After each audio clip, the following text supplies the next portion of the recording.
She was the most sycophantic knight in history. If anyone said a single bad word about the emperor, she would mercilessly execute them, even if her sharp blade was pointed at innocent commoners. She would cut off their head without hesitation. But it was she who abided by the so-called Knight's Code, who in return was cruelly sent to the guillotine by the emperor. The curses of the people echoed in her ears. In the past, she had withstood everyone's misunderstanding, but now she was defeated by the very lord she was most loyal to. Unexpectedly, when she opened her eyes, she found her head was still on her neck. Lyde thought she had arrived in the underworld. She wanted to see what it looked like. But as soon as she went out, she was taken to the security office by a group of guards. When the captain saw her, he was astounded. Lady Lyde, hailed by all as the model of a knight, had actually violated the curfew. When Lyde stated that she had been executed by beheading, the captain found it utterly absurd. "You are Lady Lyde. How could you be beheaded?" But the piercing pain was still so vivid. It wasn't until that man appeared that Lyde realized she had truly returned to 5 years ago. The two of them had once been partners who fought side by side. He was also the only person who believed Lyde when she was framed for treason. At this time, Morris's forehead didn't have its scar yet, and he looked much younger. To verify her suspicion, Lyde lifted her clothes in public. Sure enough, the terrifying scar on her waist was also gone. At this moment, Morris also noticed something was off with Lyde. She had to lie, claiming she'd had a very realistic dream. But Morris still found it strange. The Lyde he knew wouldn't end up in this state over a mere dream. Could Lyde really be under some kind of spell? He wasn't comfortable letting her go back like this, so he suggested she stay at his place for the night. After a moment's thought, Lyde readily agreed. Soon, the two arrived at his residence. After a brief farewell, they went to their respective rooms. Her mind overloaded, Lyde collapsed onto the soft, fluffy bed. But her mind couldn't help but reflect on the past. She had once blindly followed the Knight's Code, never properly enjoying life. To gain everyone's approval, she had abandoned all her desires, thinking that as long as she lived a loyal, dutiful, and upright life, she would be accepted by all. Although she had become a model knight, outwardly admired by all, her emotionless expression after cutting people down like grass made it impossible for the other knights to understand her. Her excessive, blind loyalty also led the commoners to call her the Emperor's dog. Even now, she didn't know what she had done wrong, but she absolutely did not want to repeat that painful ending or become a cold tool once more. She had to change, completely and utterly change. Early the next morning, Lyde went to the second night group, wanting to take the first step toward change. But from behind her came a voice she thought she would never hear again. "Good morning, Lyde. Isn't wearing armor every day heavy?" This simple, ordinary greeting filled Lyde's heart with immense joy.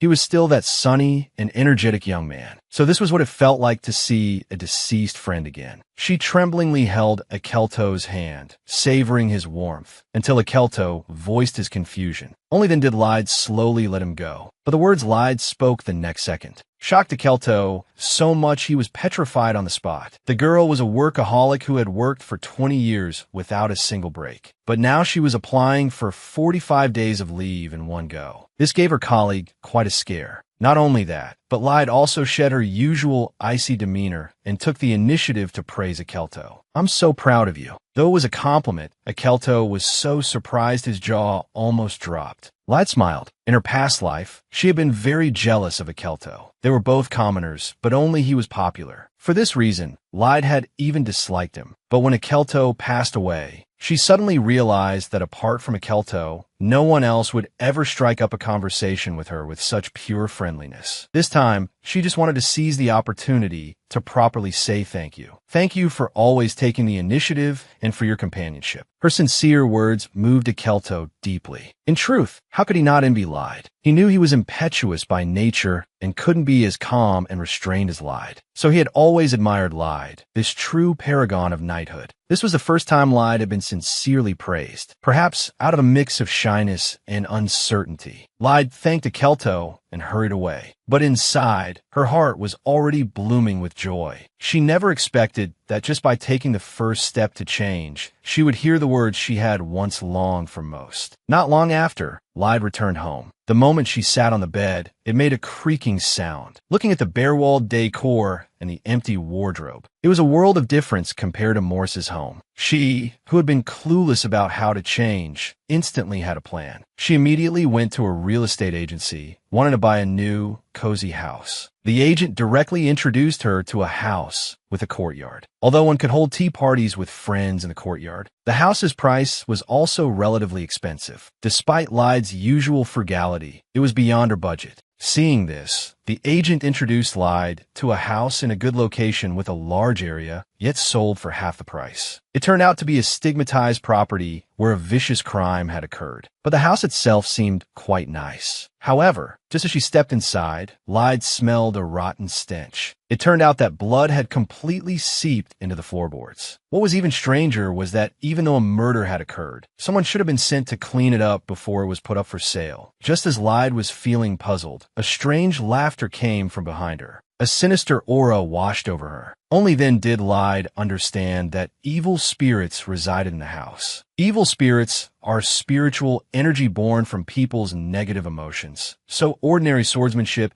is ineffective against them. Only warm spiritual power can purify them. Instantly, a dazzling light gathered in Lyde's palm. As the spiritual power spread, all the surrounding evil spirits were purified. But Lyde fell into a dizzy spell and suddenly fainted. It wasn't until the afterglow of the sunset shone on Lyde that she gradually woke up. It was because she didn't have a spiritual core yet, and the sudden consumption of a large amount of spiritual power caused her to fall unconscious. It seemed she would have to find time to train hard. Since the agent hadn't informed her about the ghosts in the house, Lyde planned to return to the agency and haggle for a huge discount. She would also have the agent find people to clean the house. Although everyone knew the house had evil spirits, they eventually agreed, tempted by the money. But when everyone arrived the next day, they saw bursts of golden light coming from inside the house. It turned out Lyde was purifying the remaining evil spirits. This scared the people outside into trembling. They didn't dare enter until Lyde came out to greet them. But unlike the gloom when they first entered, the house now had a hint of a warm atmosphere. After a day of cleaning, the house was much tidier than before. Looking at her new home, Lyde felt both unfamiliar and expectant. She didn't know if all this could change the final outcome. Although in her past life, she was prepared to give her life for His Majesty, she was never meant to die so tragically. She couldn't understand why the Emperor would frame her for colluding with the second prince in a rebellion. But regardless, she had indeed become the Emperor's pawn. It was as if all of this was mocking her, her efforts completely useless. She had abided by the code her whole life, just wanting to gain the approval of others. Yet she met such an end. This time, she would never again foolishly follow the Emperor. Thinking of this, Lyde could no longer suppress the sadness in her heart. Every glistening teardrop shone with sorrow. The emotions she had long suppressed were finally released. A few days later, the house was completely cleaned up, and Lyde moved all her luggage into her new home. Looking at the pitifully few clothes in her luggage, Lyde decided to go to a clothing store to get some more. But as soon as she entered the store and sat down, a pink-haired girl came up and mocked her. The girl was buying clothes for the first time in 20 years and was met with sarcasm the moment she entered. "Well, if it isn't the model night, Lyde, what brings you to a place like this? Don't tell me you're here to order a frivolous dress or perhaps an outrageous luxury shirt." It turned out Lyde had once called female knights who wore luxury items frivolous knights. She believed that as a knight, one shouldn't be so extravagant, which is why Mary was mocking her.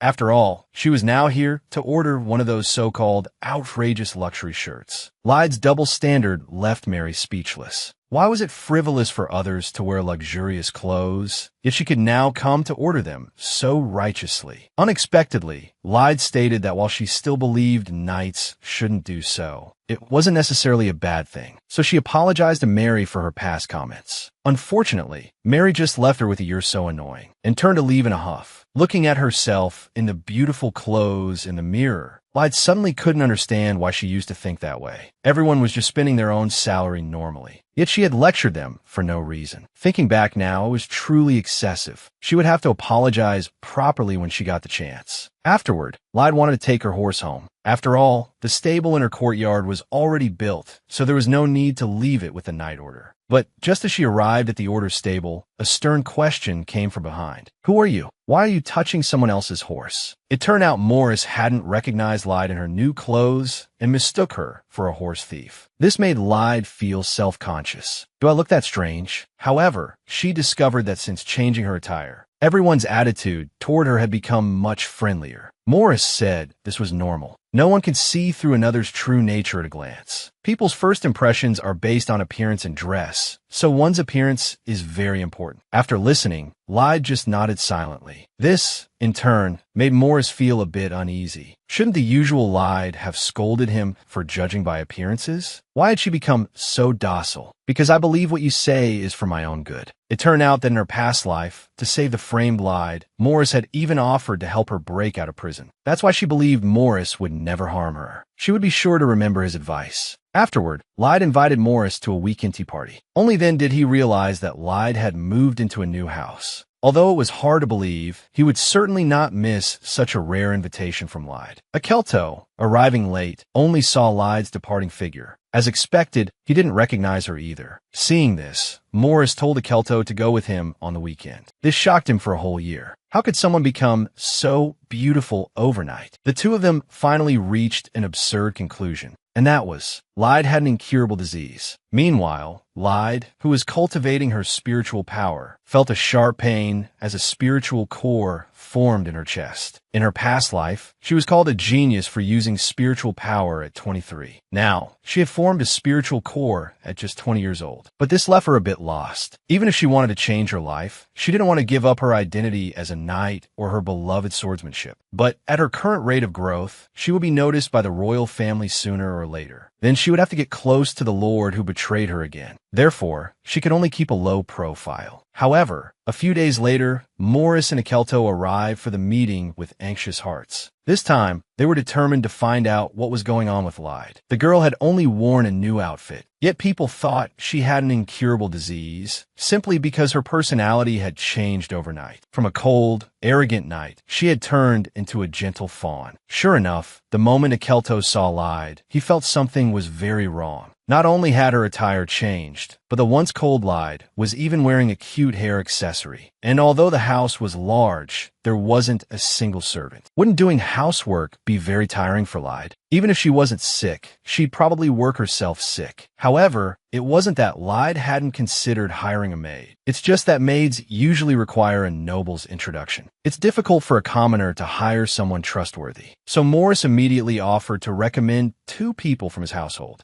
Lyde readily agreed to this, and the two of them breathed a sigh of relief. Akelto tentatively asked Lyde if her state of mind had changed, since she was suddenly buying clothes and a house. It really wasn't like her old self. Lyde simply stated that she suddenly didn't want to live a boring life and then die. That's why she decided to change her life. Looking at the 2 dear friends she thought she'd never see again, now able to sit together drinking tea and chatting, Lyde's heart was filled with indescribable joy. Now, she just wanted to cherish everyone around her. But how could they know all this? Combined with Lyde's words, they finally confirmed it. Lyde really did have an incurable disease. After the tea party ended, a naive Lyde was still reviewing its shortcomings. Although she wanted to invite the female knights, she remembered Mary's "You're so annoying" and was instantly discouraged. But what she didn't know was that the other 2 had already hurried back to the Knight Order and told the female knights everything that had happened, including their guess that Lyde was seriously ill. Mary recalled that day at the clothing store. If that were true, Lyde's apology back then would make much more sense. So, the group decided to invite Lyde to a proper tea party. After all, Lyde's tea party was so crude that even 2 grown men didn't feel out of place there. A few days later, Lyde received an invitation. She was happy, but also a little puzzled. Although Lowen had always been friendly to her, despite her being unsociable, their relationship was limited to just greeting each other. They weren't particularly close. Why would she suddenly invite her to a tea party? This made Lyde very conflicted about whether to accept, but it was the first time the female knights had taken the initiative to invite her. It was probably best to go. However, Lowen's tea party would likely require her to wear a dress. But all her casual clothes were shirts, so Lyde went to the clothing store again to order the first dress of her life. This shocked the staff speechless. Knight Lyde, is finally ordering a dress. All rise. Instantly, everyone swarmed over to take Lyde's measurements. But because the order was too rushed, she could only choose a ready-made dress and have it altered. That was the only way it would be ready in time. A few days later, Lyde would attend her first formal tea party. The girl wore a dress for the first time, but her legs were so stiff she could barely move. Despite looking so beautiful, her face was filled with awkwardness and self-consciousness. It turned out this wasn't just her first time attending a formal tea party. It was also her first time appearing before others in a dress. However, as soon as she sat down, Mary, across from her, stared with a gloomy expression. Fortunately, Lowen broke the ice in time, proactively showing her friendliness. But looking at Lyde's radiant appearance, she didn't look at all like someone on the verge of death. Then, Lyde actually took the initiative to compliment both of their dresses. The sudden praise left Mary at a loss. When she came to her senses, she quickly struck asunder a pose, which made Lowen, who was watching from the side, laugh. As they were joking,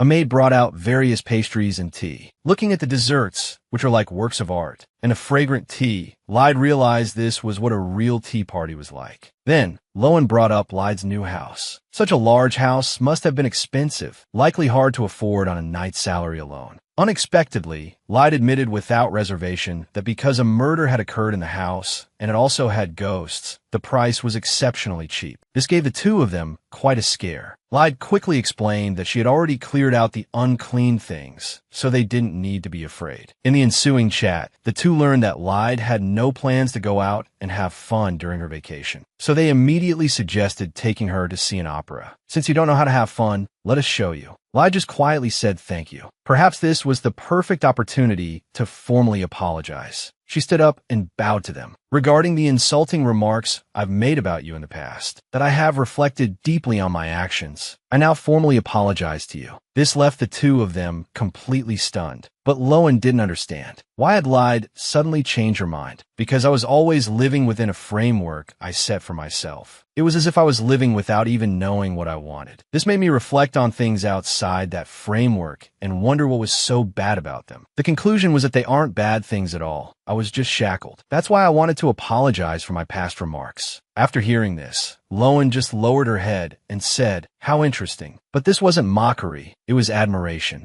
She admired Lyde for being able to change her own views through reflection and for actively breaking free from the shackles that bound her. Afterward, the two wanted to help Lyde find things she liked, so they brought up District 3, where she used to live, to see if she could recall any fond memories. But upon hearing this, Lyde broke out in a cold sweat, because in her past life, she was the one who had personally burned that district to ashes. That fire consumed not only ordinary commoners, but also young children. Because it was her Lord's command, she hadn't hesitated for a moment. Even though this hadn't happened yet in this life, just the memory of her past actions made it hard for her to breathe. This made the two, who believed she had an incurable disease, very nervous. They immediately suggested she go back and get some rest. They could go out and have fun together later. In the days that followed, the two of them showed up at Lyde's door on time every day. They not only saw their first opera together, but also went shopping at clothing stores and tasted all kinds of soft cakes and teas. However, the time for Lyde to return to her unit came quickly, but she found that there were unusually few people in the order that day. That's when Morris told her that monsters had appeared near the capital and everyone had gone on a mission. Hearing this, Lyde rushed toward the mission location because she knew that today was the day a Kelto would die, due to a misjudgment by their superiors. The weaker Second Night group had been dispatched, resulting in half the members dying in battle. And a Kelto, who was in charge of the rear guard, fought until the very last moment. At this moment, she could only pray that a Kelto would be safe and sound. When she arrived, the area was filled with injured soldiers. When she tried to go forward to rescue a Kelto, she was stopped by the vice captain, who said it was too dangerous ahead and they had to wait for reinforcements. He told her to stay and help transport the wounded. But that was her cherished companion. How could she just stand by and wait for him to die? This was the first time Lyde had disobeyed an order. She broke through the blockade and rushed to the rear, but what she saw was only a Kelto lying in a pool of blood. The petite girl held her long sword, using her small body to shield her comrade, shouting with all her might, waking her comrade from the clutches of death. even if this was a battle to the death. Lyde would never back down or give up. Due to the meager spiritual power in her body, she had to end the fight quickly. Lyde gathered her spiritual power, infused it into her sword, and charged toward the monster with a determined gaze. Although her hopeful strike successfully pierced the monster's body, she was also struck hard by the monster's sharp claws. Even though pain had already spread throughout Lyde's body, she still struggled to her feet and staggered over to Akelto. Looking at his bone-deep wound, Lyde infused all her remaining spiritual power into his body. As the pain from the man's wound gradually faded, Lyde finally collapsed powerlessly to the ground. But her heart was filled with immense joy. This time, she had finally saved that bright and cheerful young man. Not long after, a black-haired man arrived. Looking at the monster's corpse on the ground, he sensed that his opponent had some skill. He also saw the two heavily injured people in the distance. As he slowly approached, Lyde showed a surprised expression. It turned out this person was like her arch-nemesis in her past life. They were both knights of the Emperor, but only he received the Emperor's favoritism. Because of Lyde's blind loyalty and rigidity, Vede had only ever shown her disdain. But with everything starting over, her past life's rival had now become her savior. Looking at the shattered spiritual core on Lyde's chest, Vede wondered why a spiritual power user was in the second night group. But he also felt some admiration for Lyde, who would go to such lengths for a friend. The moment Vede touched the spiritual core, Lyde's body was racked with a sharp pain, and the spiritual core turned a dark black color. It turned out Vede had used his spiritual power to repair the cracks. Although the pain lessened, Lyde felt a strong rejection toward the foreign spiritual power. Afterward, Vede invited Lyde to join the royal guard. However, despite the generous remuneration, Lyde refused without hesitation. She did not want to get close to the lord who had betrayed her again. Besides, she hadn't decided who to pledge allegiance to in this life. But unexpectedly, Vede bent over laughing. It's the 21st century. How could someone think they need a master? Isn't that the way of the knight that only appears in fairy tales? It wasn't until the first night division arrived that Vede stopped his broad smile. However, Lyde let Vede take the credit for hunting the monster. After all, she didn't want to reveal the matter of her spiritual core yet. Vede readily agreed. In that case, you owe me a favor. Lyde was just speechless, but in the end, Vede casually found an excuse and gave the credit to the First Night Division. Wow, no wonder in her past life, news spread that the First Night Division had hunted the magical beast. Recalling her past life when she was framed and detained, the two had met by chance. Although Lyde was in too much pain to clearly hear Vede's muffled words, she saw the regretful look on his face. Perhaps Vede never had any ill intentions from the beginning. A few days later, Lyde gradually recovered. But what awaited her was suspension and reflection. The girl had risked her life to save her comrade's life, yet she was suspended for disobeying orders. Unexpectedly, she received the sincere concern of her friends. Next, Lyde and Morris planned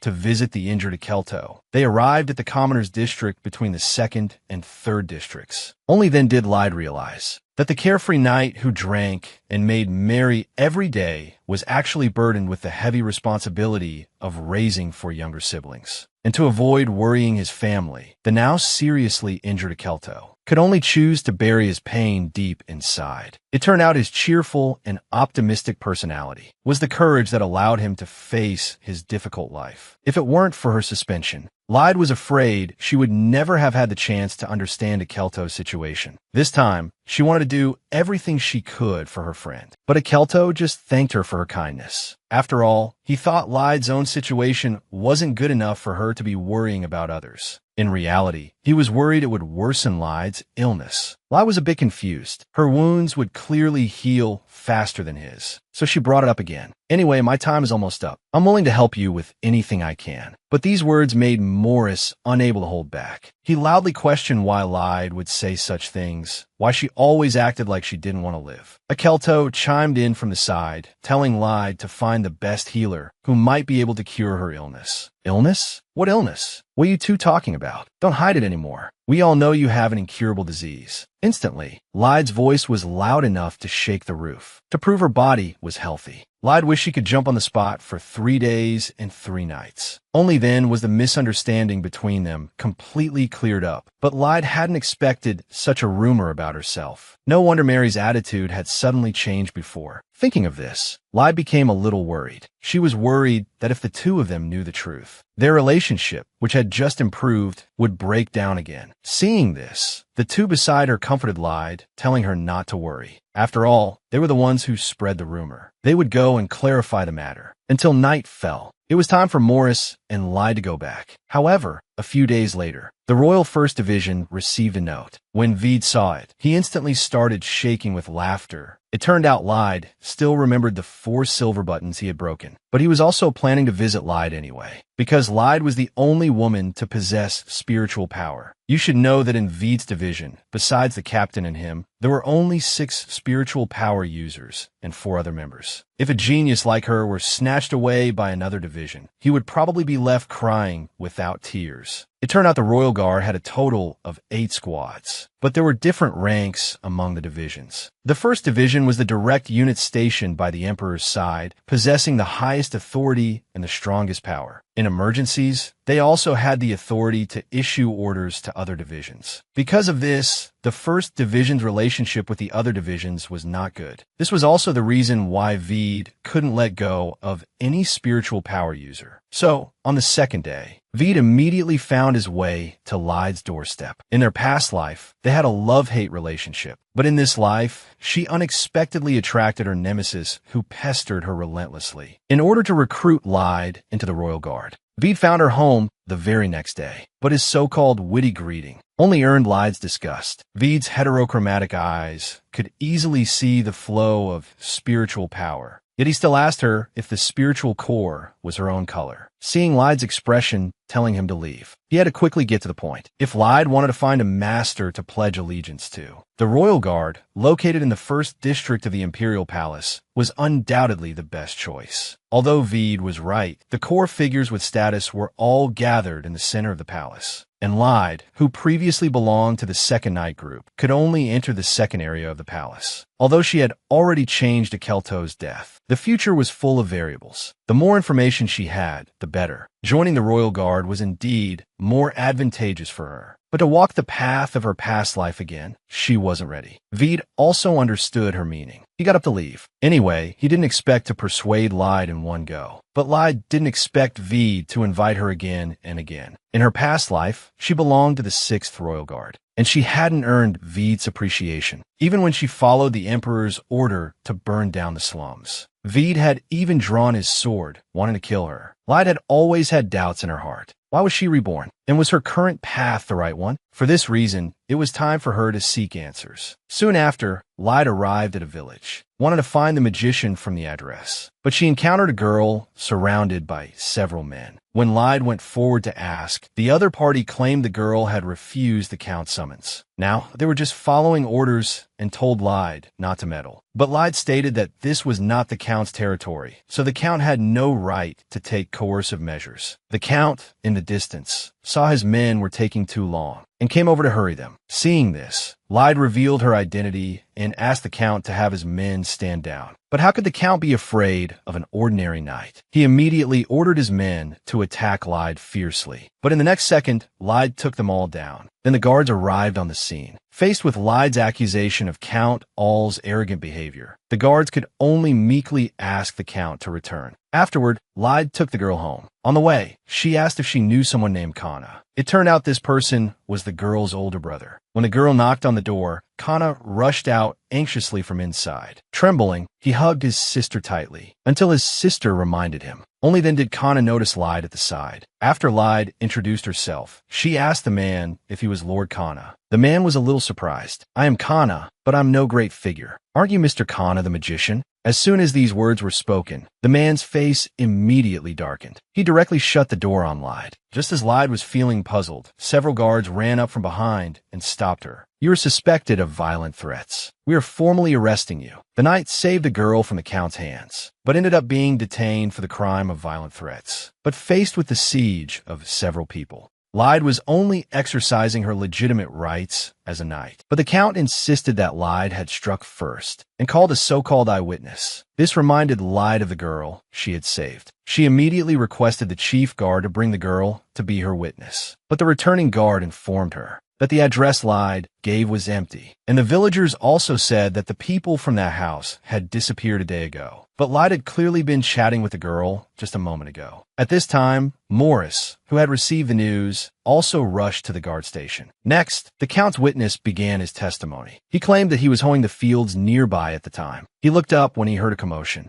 and saw the female knight blocking the Count's way. Faced with the Count, who wanted to approach and communicate properly, the female knight suddenly drew her sword. In the end, the Count handed over money and the female knight disappeared. At this moment, Lyde felt as if she was trapped in darkness, unable to break free, just like when she was framed and killed in her past life. So angry yet helpless, she could only weakly repeat her innocence. At this moment, a pair of warm hands gently rested on the girl's shoulder. "I believe you. Don't worry, Lyde." And the solution was very simple. The Count proposed that Lyde voluntarily resign from the Knight Order. If she gave some money, it would certainly show more sincerity. Hearing this, Morris instantly became furious. For a moment, the situation was at a stalemate. At this time, Lowen suddenly appeared. First, she smiled and greeted Count All. Then she took Lyde's hand. "I heard you were looking for my friend for something?" After learning what had happened, Lowen asked the witness how far he was from Lyde at the time. The witness vaguely answered over 100 meters. But if the distance was within 100 meters, it would be impossible for a knight's eyes not to see him. How could Lyde be so foolish as to commit robbery with an outsider present? The witness immediately changed his story, saying he remembered wrong. It was over 100 meters away. Then how did you hear the conversation between the Count and Lyde? And even if Lyde drew her weapon first, the several knights opposite her could have easily subdued Lyde. How could they have been passively attacked by her? Perhaps there was some misunderstanding. For example, when the Count's knights passed by Lyde, they splashed mud on her. So maybe she just wanted some money for laundry. Lyde was confused. She clearly hadn't picked a fight or taken any money. She was about to object, but was stopped by Morris. As a result, the Count immediately apologized. So it was a misunderstanding. Then he turned and left. But Lyde's face was grim as she questioned Lowen. "Why did you lie? Then do you think you can prove your innocence?" Lyde didn't understand. Everything she said was the truth. What did she have to prove, and how could she prove it? Seeing the tense atmosphere, the chief guard signaled for the witness to leave, but he was stopped by Lyde. She rushed over in anger, wanting to rip out his tongue. Lowen directly slapped Lyde to calm her down and offered to take her home and talk privately. Lyde didn't understand why she was stopped. Although the witness was instigated by someone, he was the one who told the lie. But Lowen revealed the pressure of social class. The status difference between a count and a commoner is huge. If a commoner refused to commit perjury, the consequences would be imaginable. And the reason the count was so easily scared off was because Lowen is the daughter of a marquis. So, people who use their power to pressure others often yield to even greater power. This made Lyde fall into thought. In her past life, when she worked under the emperor, even if something like this happened, the other party wouldn't dare do anything. That's why she thought everything she did was right. In reality, she was just enjoying the power she had at the time. So what Lowen wanted to tell her was that solving problems isn't just about head-on confrontation. Learning to be flexible is also a way. This conversation, which lasted from dusk till starlight, also made Lyde understand many things. She ended the conversation with a compliment. "Lowen, you look really beautiful today. See you next time." The exhausted Lyde turned and walked home, but she was suddenly stopped by someone. "Please help me, Knight Lyde." It was Kana, hugging Lyde's leg tightly, begging her to save his sister. She was kidnapped by that old bastard. Lyde was completely baffled, thinking she had just left his residence and hadn't seen anyone. Then, Lyde told Kana to go back with her to plan their next move. After returning to her residence, Kana recalled that after Lyde left, a group of people suddenly broke into his house. He was beaten up and then passed out. But while he was semi-conscious, he heard Sirius scream. When he woke up again, he was already in a small forest. Lyde interrupted him, confused. "Hold on, buddy. Aren't you a magician? Those old geezers. Couldn't you just snap your fingers and turn to dust?" Kana was very helpless. "Because my magic has been sealed, and this seal will last for a year. This is the final trial before officially becoming a magician." Then he kept blaming himself. He had learned magic precisely to protect his sister, but it turned out he was just a small fry. At this, Lyde stood up and told him to stop. Then she said she would help him rescue his sister. Lyde mounted her horse and headed for the residence of her former nemesis. At the main gate, Vede opened the door to see a rare visitor. He began to give her a subtle, warm welcome. At this, Lyde got straight to the point. You wanted to recruit me before, if that offer still stands. At this moment, Vede thought she was using this as an excuse to see him. Lyde really couldn't stand his narcissistic attitude and was very exasperated. But Vede knew in his heart that he had gained a powerful subordinate, so he readily agreed. As Lyde was about to leave, Vede suddenly moved closer to her and whispered something in her ear. If you need a massage service, I'm on call. Hearing this, Lyde shoved him away, calling him a big pervert, then turned and left. Outside the Count's house, she saw a familiar figure. It was Morris squatting in the bushes. Lyde greeted him, scaring him out of his wits. Actually, Morris was also there because of the witness. Then Lyde told him that on her way over, she had become a temporary member of the Royal Guard. She planned to use her special privilege to search the Count's mansion. When she finds a crime scene, she can act first and report later. If it weren't for Lowen's advice, she would never have thought of solving it this way. It turned out that asking others for help was such a happy thing. They will always be my friends. On the other side, in the basement,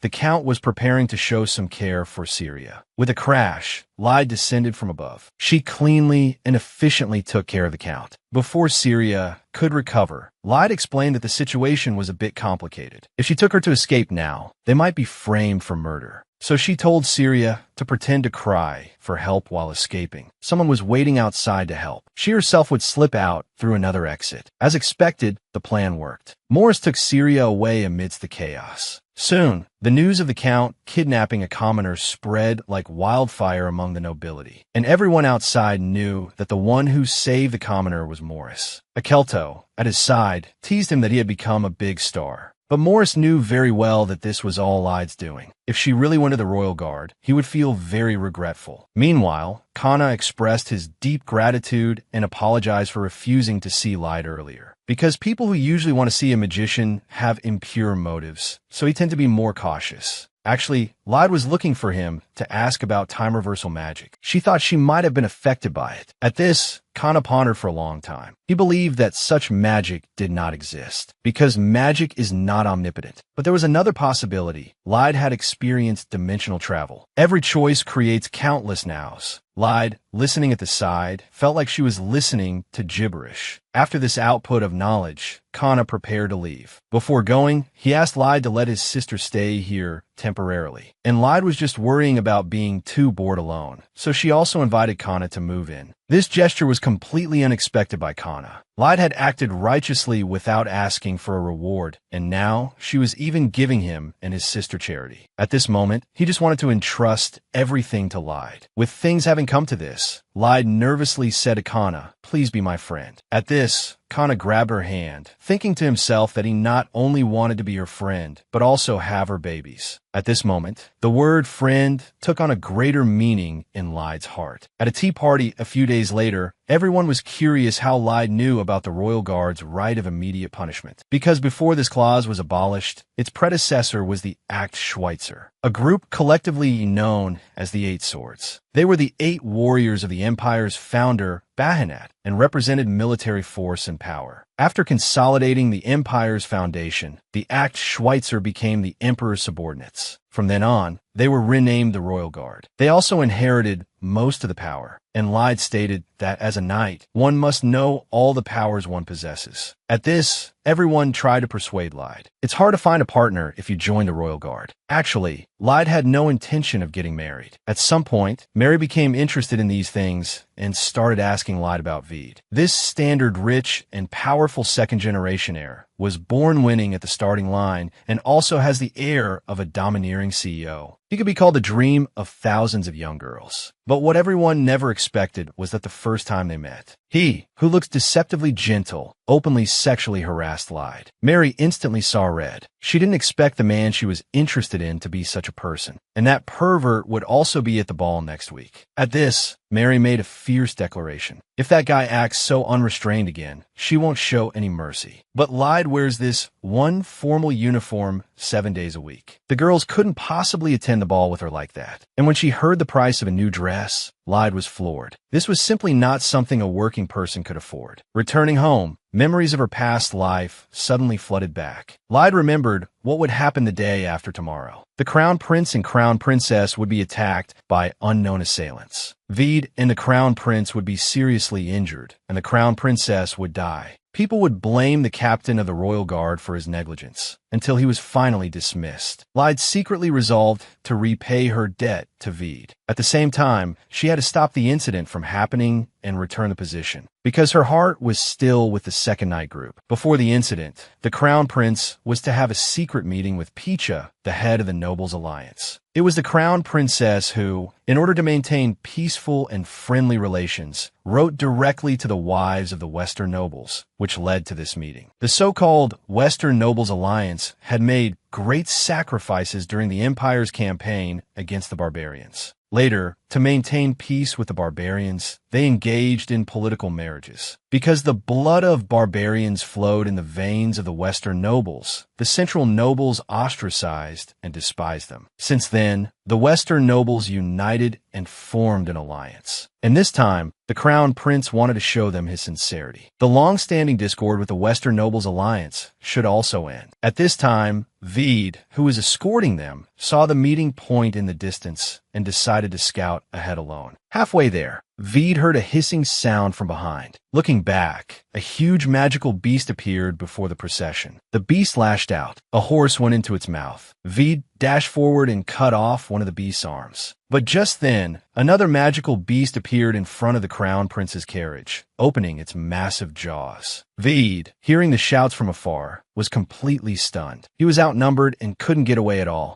At this moment, Vede was utterly desperate, about to watch helplessly as the other beast prepared to tear the crown prince's carriage to shreds. Just then, a figure leaped over Vede's head. It was Lyde. She told Vede to hurry and protect the prince. She would handle things here. The magical beast was also stunned. The fight was going fine, and suddenly the opponent changed. That's not how you play. After a battle, everyone escaped the danger. At this point, Lyde paid her respects to the crown prince, claiming she was training nearby and happened to see them being attacked, so she came to help. But just as they caught their breath, they heard another noise nearby. So this pair of lovebirds once again assumed a fighting stance. Even at this critical moment, Vede didn't forget to tease her. Lyde called him an old pervert. This time, the ones coming for the crown prince were all masked men. After a fight, Lyde thought they didn't seem like bandits. There must be a hidden story behind this. Meanwhile, the lecherous pervert was thinking something else. Their first time coordinating was so smooth. Could love have come so quickly? When the battle was over, Vede patted Lyde's shoulder and started fussing over her. As everyone knows, Lyde is hopelessly pragmatic. Not only did she reject his kindness, she also returned the temporary position. Then she rode away. Vede had never seen anyone like this, helping for no reason and then leaving, abandoning fame and glory. At night, the crown prince and Vede began to review the day's events. The marquis didn't show up for a long time, and they were attacked. Moreover, the crown princess is pregnant, yet the marquis had her attend the meeting. It's feared he might be plotting to harm the crown princess. Vede believed they must investigate thoroughly. Then they should start the investigation with Lyde. The next day, Vede went to find his sweetheart, but the one who opened the door was a man. He thought, this woman sure plays around. Kana called Lyde out, but when she saw that old pervert, she came out to greet him reluctantly. Vede's face was grim, thinking she was hiding a lover in her house. Then he put on his domineering CEO attitude. He got straight to the point, asking her if her presence at the attack site was really a coincidence. At this moment, Lyde couldn't tell him the truth. It could be disadvantageous to her friends. And although she disliked this pervert, she couldn't bring him unnecessary trouble either. So she gave a few perfunctory answers and said she had other things to do and had to leave. But Vede wasn't so easy to brush off. He still wanted to be friends with Lyde and asked her to take him along to any activities. Lyde's eyes lit up. She knew that friends were exactly what she needed. So she agreed to Vede's request. The group arrived at Akelto's old home and met Akelto's younger sister. Then Lyde explained that they were there to help with work. The sister was quite surprised, but when everyone entered the house, it was utterly dilapidated. Lyde had originally thought Akelto was a playboy, but she never expected his family to be so poor. A friend in need is a friend indeed. So she led the group, rolled up their sleeves, and got to work. A few hours later, the renovation team finally finished. Seeing the house as good as new, the sister felt that for Akelto to have such friends, this life was worth living. After everything was finished, Veed told her that the crown prince wanted to meet her privately. At this moment, Lyde thought this highness is not easy to fool. Then she replied that as long as it was a royal summons, she was available anytime. Just then, Veed caught her by the waist and said greasily, "You helped so much today, you deserve a reward." At this moment, Lyde's mind went blank. Just as the atmosphere was reaching its peak, Veed said, "Can you be my friend now?" Lyde pushed him away, cursing him as a clueless man. But Veed was prepared to give her another chance. He would ask her again at the ball. Actually, Lyde wasn't sure if she could go to the ball. She was broke recently, couldn't afford a dress. Her financial situation was not optimistic. Hearing this, Veed told her to take her time to consider. Then he went to a dress shop himself to help pick out a dress for her. The next morning, upon learning that Lyde had gone to help at Akelto's house without permission, Morris was very troubled. He told Lyde that even between friends, there are some things one doesn't want others to know. You can't always consider things only from your own perspective. Lyde, realizing her mistake, decided to go talk to Akelto. When she saw him, Lyde told him the truth. But Akelto felt that since he hadn't asked Lyde for help, it was improper for her to visit his family home beforehand and only come to greet him now. After being harshly criticized, Lyde's mind was in a whirl. Just then, Akelto invited her inside for tea. After they sat down, he told Lyde that his father loved to drink and gamble, and passed away leaving behind many debts. He had paid them off, but his finances were still in the red. With a family to support, many people were depending on him. Sometimes he wondered if he would have a better life without his family. Although Lyde had helped them, it only made him feel more guilty. Akelto didn't want to be pitted for being poor, but if Lyde were ever in trouble, he would do everything in his power to help her. Lyde was warmed by his words. The next day at their girls' tea party, they discussed whether friends should be willing to lay down their lives for one another. However, Mary was the first to refuse, sharply criticizing Lyde. But Lyde was dejected because she believed it was the right thing to do. Then Mary told her that friends have different levels, and between the two of them, she was only a third-tier friend. Hearing this, Lyde couldn't help but wonder about the extent of Mary and Lowen's relationship. Just as she was lost in thought, a waiter approached with a gift, telling her it was from Sir Veed. Lyde, completely bewildered, prepared to open it. The gossip squad leaned in curiously. To their surprise, it was a ball gown. The attached letter contained Veed's cheesy line, "If I were a DJ, would you love me?" Mary exclaimed that she had completely misjudged him. The dress was a surprisingly perfect fit, but Lyde felt awkward in it, as it was her first time wearing such a magnificent gown. Mary, standing by, was very displeased. That pervert actually knows her size. I'll make sure he doesn't have a good time at the ball. A few days later, on the day of the ball, Lyde asked Kana if he wanted to go with her, but he said he had to study magic. Lyde sarcastically thought that apparently one could research magic even outside the ice tower. However, most magicians conduct their research in the ice tower. They don't advocate using their power in the outside world, so they live in seclusion in the ice tower for their entire lives. Lyde then grew curious and asked where he would go after his trial was over. Kana closed his book and replied with a smile, "How about being your devoted follower?" Lyde felt that was unnecessary. Being friends was enough. She then left to see Mary. To make Lyde the center of attention at the ball, Mary spared no effort, arranging a full head-to-toe makeover for her. After being pampered and styled, Lyde could hardly recognize herself. At the ball that night, Morris saw Lyde and his eyes widened. His heart began to pound. As they were exchanging pleasantries, Morris's brother, Amos, approached them. He praised Lyde, calling her the top gun of knights. Morris thought his brother was being rude, but Amos reassured him, "Don't worry, I won't steal your girl," and then left. Morris apologized to her for the misunderstanding, explaining that his brother thought they were a couple. To ease the awkwardness, Morris invited Lyde to dance. Just then, a wandering hand appeared from nowhere. It grabbed Lyde's hand. She turned to see it was Veed. He kissed her hand and told Morris, "I've already reserved the first dance." Lyde found him rather rude, but he paid it no mind. In Veed's eyes, there was only her. He then leaned close to Lyde's ear and told her that after the dance, they would go somewhere more private to talk. Lyde assumed it had to do with the crown prince. When the dance ended, she followed him. But before they had said much, Veed once again wrapped his arm around her waist.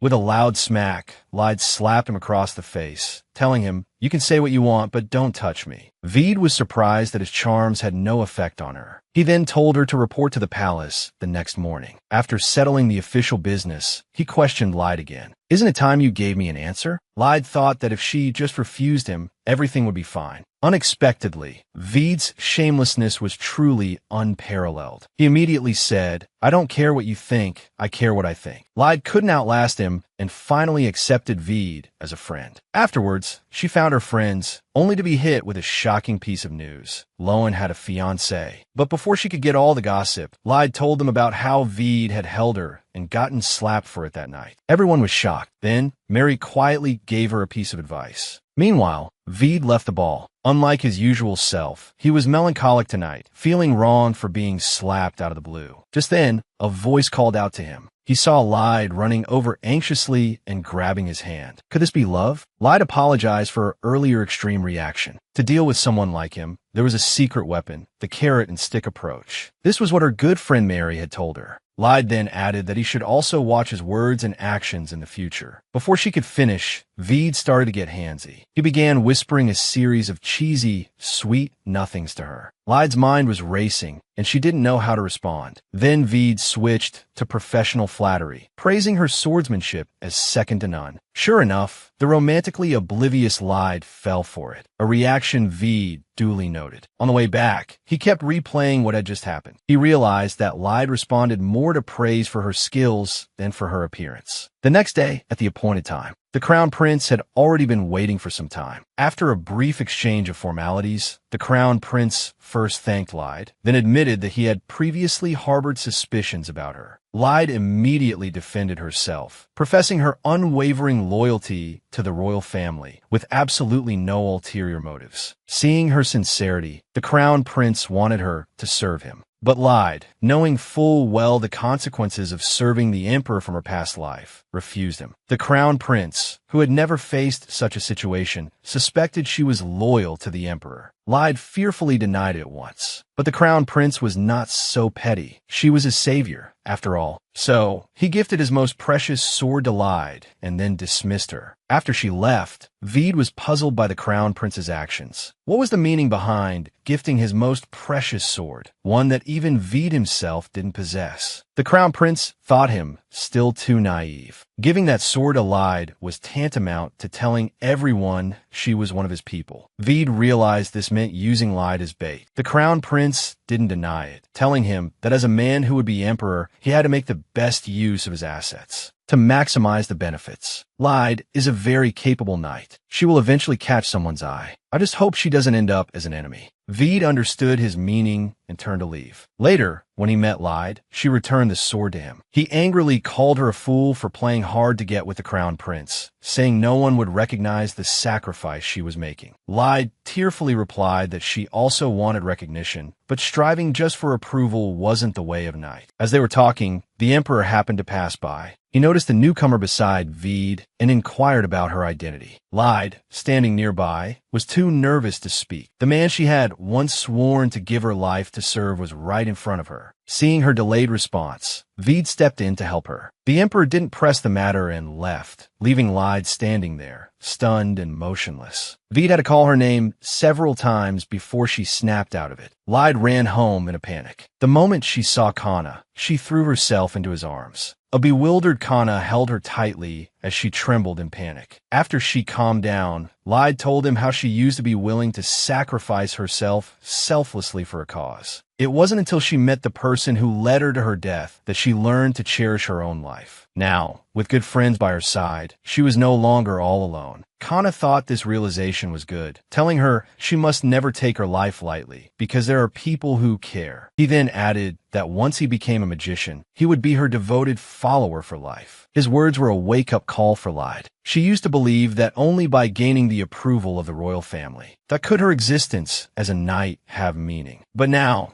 she had completely overturned that old way of thinking. A few days later at the training grounds, Morris and Lyde were locked in a fierce duel. Before long, Morris was defeated. Lyde then turned to her friends and asked why they weren't sparring. Lowen pushed Mary forward, telling her to spar with Lyde. But how could Mary possibly be her opponent? The outcome was predictable. They had barely started when Mary's sword was knocked from her hand. Akelto, watching from the side, couldn't help but burst out laughing. It was the first time he had ever seen a sword go flying during a sparring match. Just as Lyde was about to show Mary the proper way to hold a sword, Mary turned and stormed off. A humiliated Mary couldn't believe Lyde wouldn't go easy on her. If word of this got out, she'd become a laughingstock. A short while later, Akelto came to her door to apologize. Mary opened the door and said angrily, "As a leading figure in society, the slightest stain on my reputation could ruin my marriage prospects." She then, right in front of Akelto, repeated the rumors she'd heard about him, a pauper from a ruined family. A pitiful knight, barely scraping by on his salary, who doesn't even know his own worth, fooling around with the other knights all day. Hearing this, Akelto's composure shattered. Lyde and the others had just arrived. Akelto turned and asked Lyde coldly, "Was it you who told everyone about my situation? Do you think you can just say whatever you want as long as you mean no harm?" He then left angrily, leaving Lyde stunned in her spot. Morris went to ask Akelto what had happened. After learning the reason for the incident, Morris felt there must be a misunderstanding and told Akelto to go back and cool his head. Meanwhile, the girls were having another tea party. Mary tearfully explained that with her marriage on the line, Akelto, who was barely a knight, was basically mocking her. Lyde advised her that if she didn't want to be seen as just a pretty face, she needed to become stronger. Lowen strongly agreed, feeling that Mary really needed to learn swordsmanship properly from Lyde. Mary agonized over it for a while, but felt they had a point, so she agreed. After the heart-to-heart with Mary, Akelto and Mary were still giving each other the cold shoulder, and the misunderstanding between Lyde and Akelto remained unresolved. All these matters had been troubling Lyde for days, and Kana was helping her strategize. He suggested they needed a mediator to mend the friendships. Lyde had a flash of inspiration. She had to ask Morris for help. When Lyde arrived at Morris's home, she found him and Akelto passed out drunk. It turned out Morris had been busy, having a heart-to-heart with Akelto to help him with his troubles. That night, Akelto had been full of regret. He felt that Lyde was talented and hard-working, which made him feel insignificant and even a bit jealous in comparison. It wasn't that he disliked her. He actually liked her a lot. She had defied orders to save him, and she never once bragged about it. So compared to her, I look even more pathetic and petty for losing my temper. Hearing this, Morris suggested that Mary should be the one to sincerely apologize first, since she was the one who crossed the line. But Mary was also very proud. To avoid forcing an apology, they needed to create more opportunities for them to meet naturally. Lyde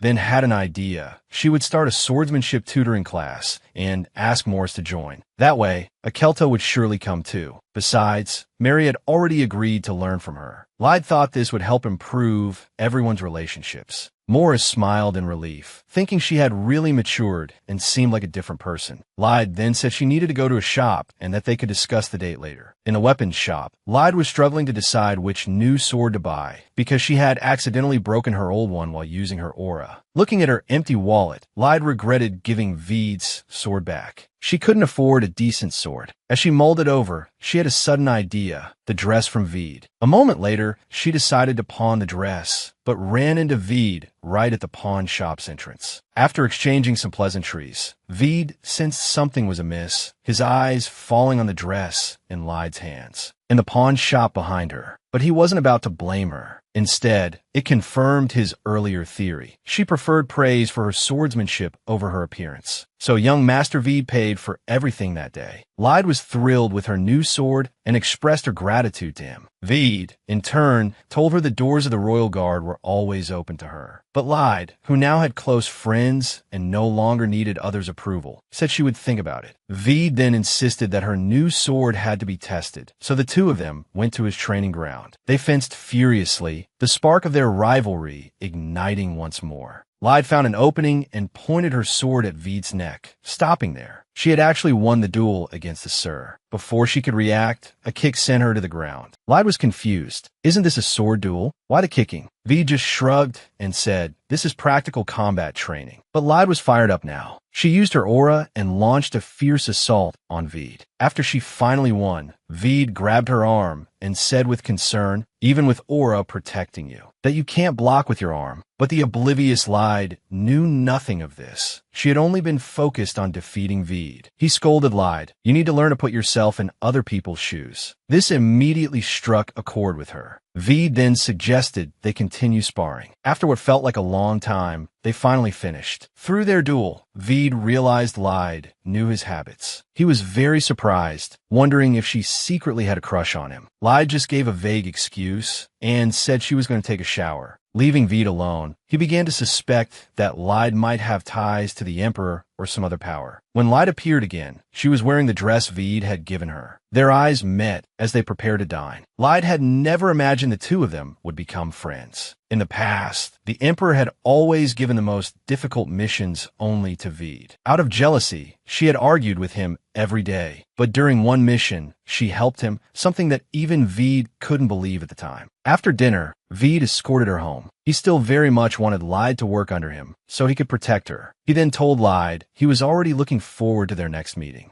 The next day at the training ground, Akelto cleared up his misunderstanding with Lyde, and they had a satisfying training session. During the break, even though Akelto wasn't around, the atmosphere was still extremely awkward. Morris, feeling like he was on pins and needles, announced he was going back to training. Right after, Mary said she was a bit tired and would rest first. Lyde told her to come back next time. After Mary left, Lowen said she thought Lyde would have made Mary apologize to Akelto first. Lyde replied thoughtfully that Mary was too proud. Using training as an excuse to increase their opportunities to meet was a better method. She then asked Lowen, if I have an enemy, who would it be? Lowen was surprised. How could she have enemies? She was part of the Second Knight Division, whose knights held little influence. With no influence, one would have few enemies. Lyde then told her uneasily that she had accidentally saved the Crown Prince and his entourage from an attack. Lowen began to explain the political landscape to her. There were currently 4 major powers in the court: His Majesty the Emperor, His Highness the Crown Prince, the Western Noble Alliance, and the neutral faction. If the Crown Prince was attacked,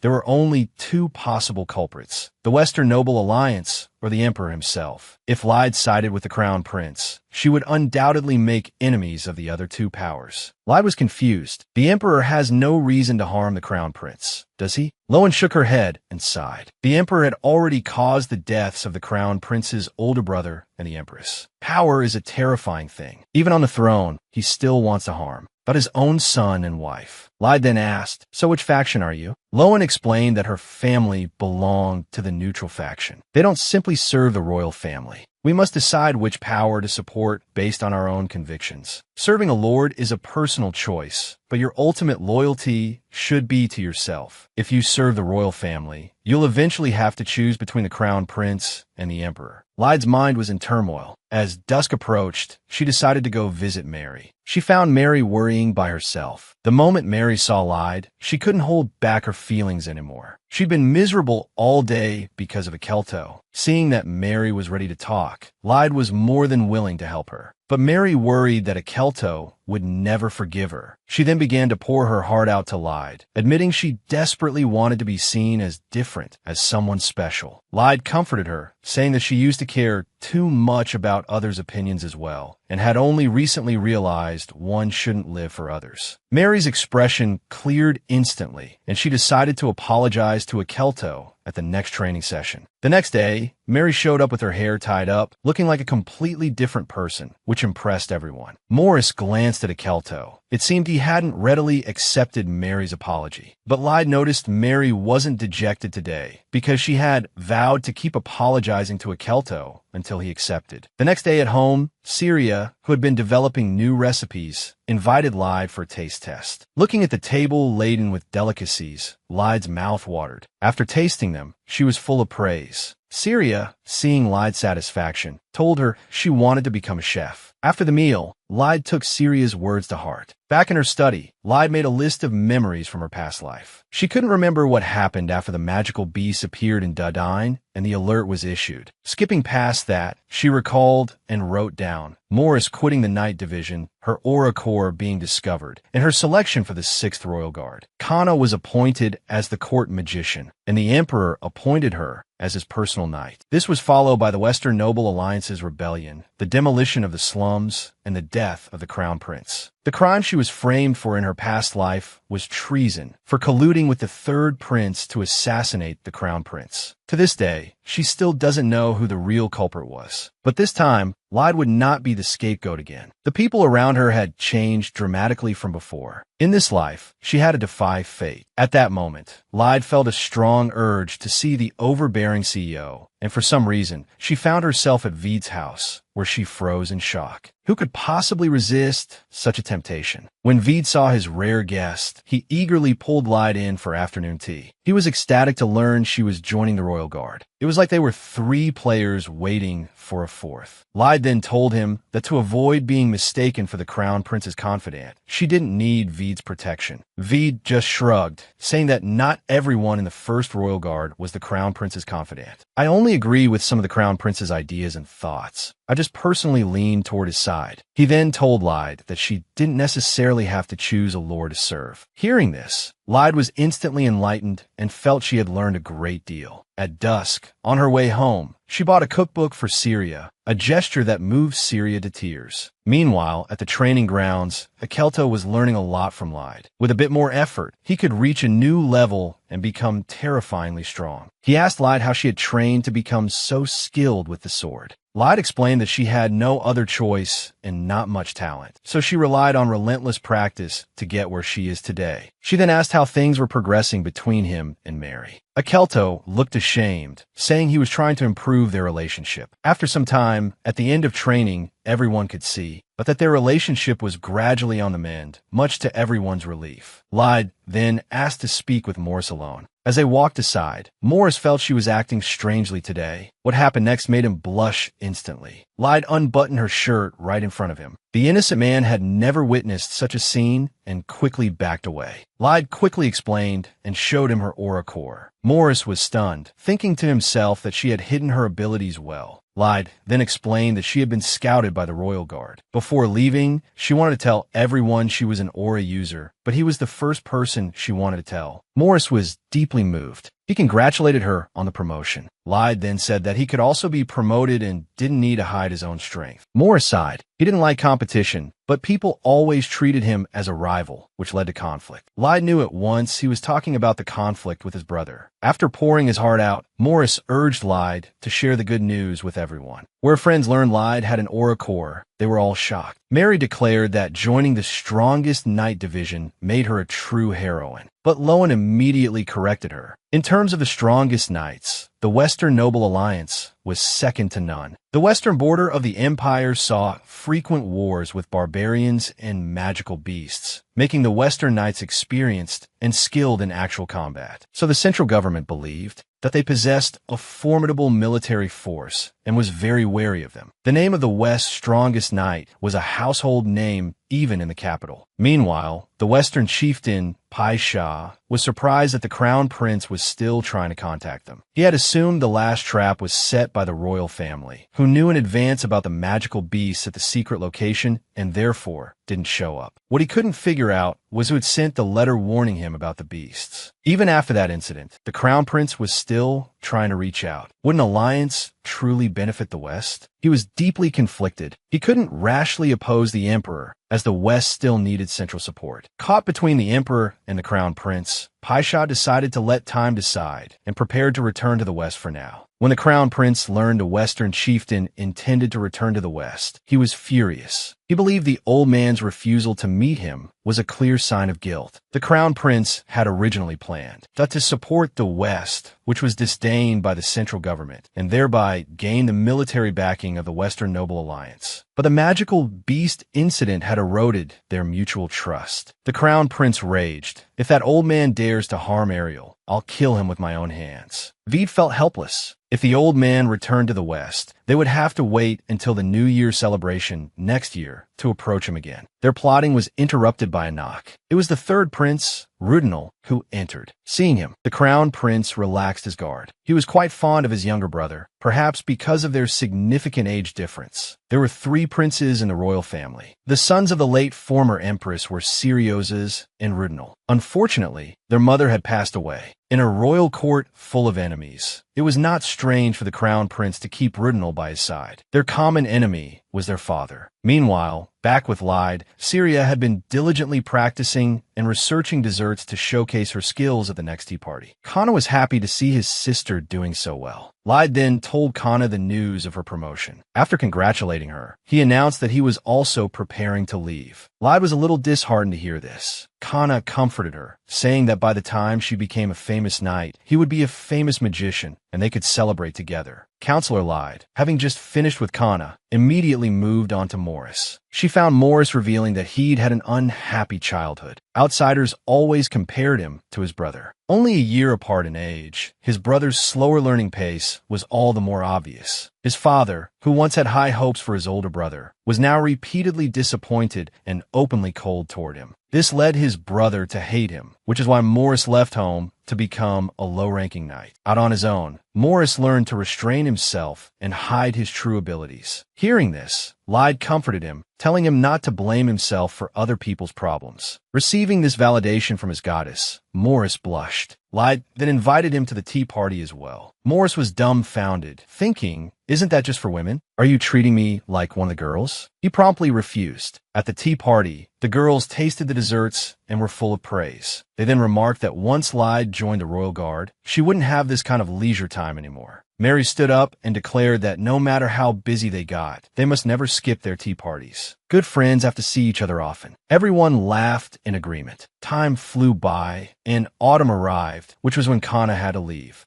Just before he left, he didn't forget to whisper a few words to her, then departed. As for Lyde, she successfully entered the royal guard. After the fitting, Vede took her for afternoon tea. Lyde felt quite embarrassed for always receiving gifts from him. To express her gratitude, she said she would definitely not hesitate to help if Vede ever needed it. After a while, Vede finished eating and wanted to get some exercise. Hearing it was fencing, Lyde, as if she had wind and fire wheels on her feet, rushed straight to the training grounds. When it was time for work, her colleagues all praised Lyde for mastering how to use aura at such a young age. They all wanted to spar with her. During the practice sessions, Lyde was seen crushing them, and her colleagues were defeated one after another. This was all within Vede's expectations. Afterwards, he prepared to take Lyde to the palace to make an appearance. They arrived at the crown princess's residence to pay their respects. The crown princess was seen stroking her belly. She said she had summoned them to thank them for saving her life. At the same time, they were also the saviors of the royal grandchild. Afterwards, Vede told her that the crown princess's pregnancy must be kept secret as it was a very critical time. After Lyde agreed, Vede said there was one last task for the day, the welcome party for new members. The next morning, Lyde was sprawled on her bed. She had been plied with drinks by her colleagues last night, and her head was still aching. But the thought of having to work today gave her an even bigger headache. When she arrived at work, the vice captain saw Lyde and wondered why she came in on her day off. However, due to her hangover, Lyde couldn't remember at all that it was her day off. She then told the vice captain that she was passionate about her job and a workaholic. Hearing this startled the vice captain. Just then, a handsome young man came over and started showing concern for the newcomer, Lyde. He then began to ask what her relationship with the captain was. He thought they were a couple. Lyde found the man rude and gave him a sarcastic retort before leaving. At the tea party, her group of friends also condemned such impolite behavior. At the same time, they thought Lyde handled it brilliantly. At this point, Lyde asked a question, and Lowen's answer shocked her. She had previously noticed at the palace that Vede